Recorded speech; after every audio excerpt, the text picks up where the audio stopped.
সময়ের সাথে কিছুতেই পেরে উঠছি না। সময়কে তো আর যদি বলি দাঁড়াও, সময় তো আর আমাদের জন্য দাঁড়াবে না। আমাদেরকে সময়ের সঙ্গে তাল মিলিয়ে চলতে হবে, তবে আমরা জীবনে এগিয়ে যেতে পারবো। কথাটা এই জন্যই বললাম, আমার এই ভিডিওটা প্রায় 15 দিনের উপরে হয়ে গেছে, অথচ এখনো সময় পাচ্ছি না এডিট করে সেই ভিডিওটা আপলোড করার। অনেক দিন পর আজকে বুঝতে পারলাম একটু এডিট করতে। তোমরা তো জানোই ফেসবুকে যারা কাজ করি, অন্যদের ভিডিও দেখতে হবে, লাইক কমেন্ট করতে হবে, তবে আমরা এই প্ল্যাটফর্মে এগিয়ে যেতে পারবো। তো তার জন্য আমাদের প্রচুর সময় দিতে হয় অন্যদের ভিডিও দেখার পাশাপাশি নিজের ভিডিও পোস্ট করা, তারপরে সেই ভিডিওতে যে আমাদের কমেন্ট গুলো আসে সেগুলো রিপ্লাই কমেন্ট করা, সব নিয়ে অনেক সময় লাগে আমাদের ফেসবুকে কাজ করতে গেলে। ভিডিওটা এডিট করতে গিয়ে আমার সেই দিনটার কথা মনে পড়ে গেছিল। তোমাদের একটা শর্টস ভিডিওতে দিয়েছিলাম যে আমার ভীষণ শরীর খারাপ হয়ে গেছিল ট্রেনের মধ্যে, কিন্তু কি হয়েছিল সেটা তোমাদের সঙ্গে বলিনি। সত্যি কথা বলতে তখন তো আমার বলার মতো অবস্থাও ছিল না। তোমাদেরকে আগের ভিডিওতে বলেছিলাম যে আমরা জলদাপাড়া ঘুরতে যাচ্ছি, তো ট্রেনেই হঠাৎ আমার এত অসুস্থ লাগছিল, কারণ আমার সুগারের সমস্যা আছে। এটা মাঝে মাঝেই বাড়িতে আমার হয়ে থাকে। সেটা হলো আমার সুগারের সমস্যা আছে, আর সকালবেলা হলে বেশিরভাগ দিন আমার সুগার ফল করে। কেন জানি না, এত ডাক্তার দেখাচ্ছি তবু আমার এই সমস্যার সমাধান হচ্ছে না।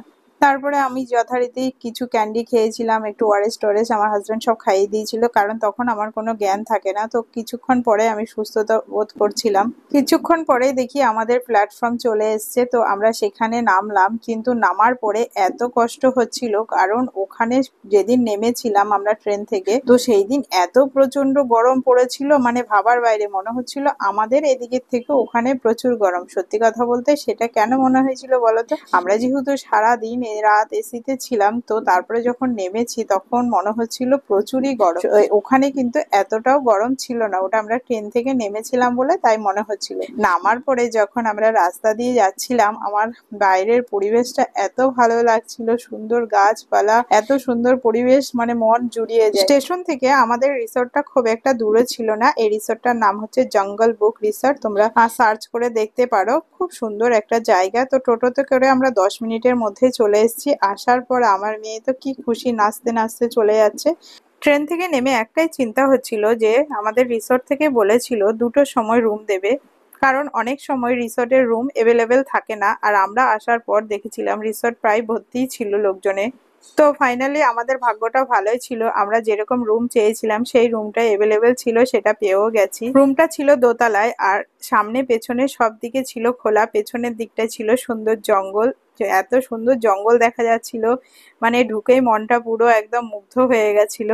তবে আমাদের ঘুরতে যাওয়ার জার্নিটা ঠিকঠাকই ছিল। মাঝখানে আমার একটু শরীরটা খারাপ হয়ে আমার হাজবেন্ড খুব টেনশনে পড়ে গেছিল। তো তারপরে শরীরটা ঠিক হয়ে যাওয়াতে সবকিছুই ঠিকঠাক, আমরা রুমের কাছে চলে এসেছি। আমার মেয়ে ভাবছে কখন রুমে ঢুকবো, রুমে ঢোকার জন্য পুরো অস্থির হয়ে গেছে। বাচ্চাদের মন বলে কথা। আমরা চলে এসেছি আমাদের হোটেলে, কোনো অসুবিধা হয়নি। খুব সুন্দর জায়গাটা, তোমাদের পরে দেখাবো।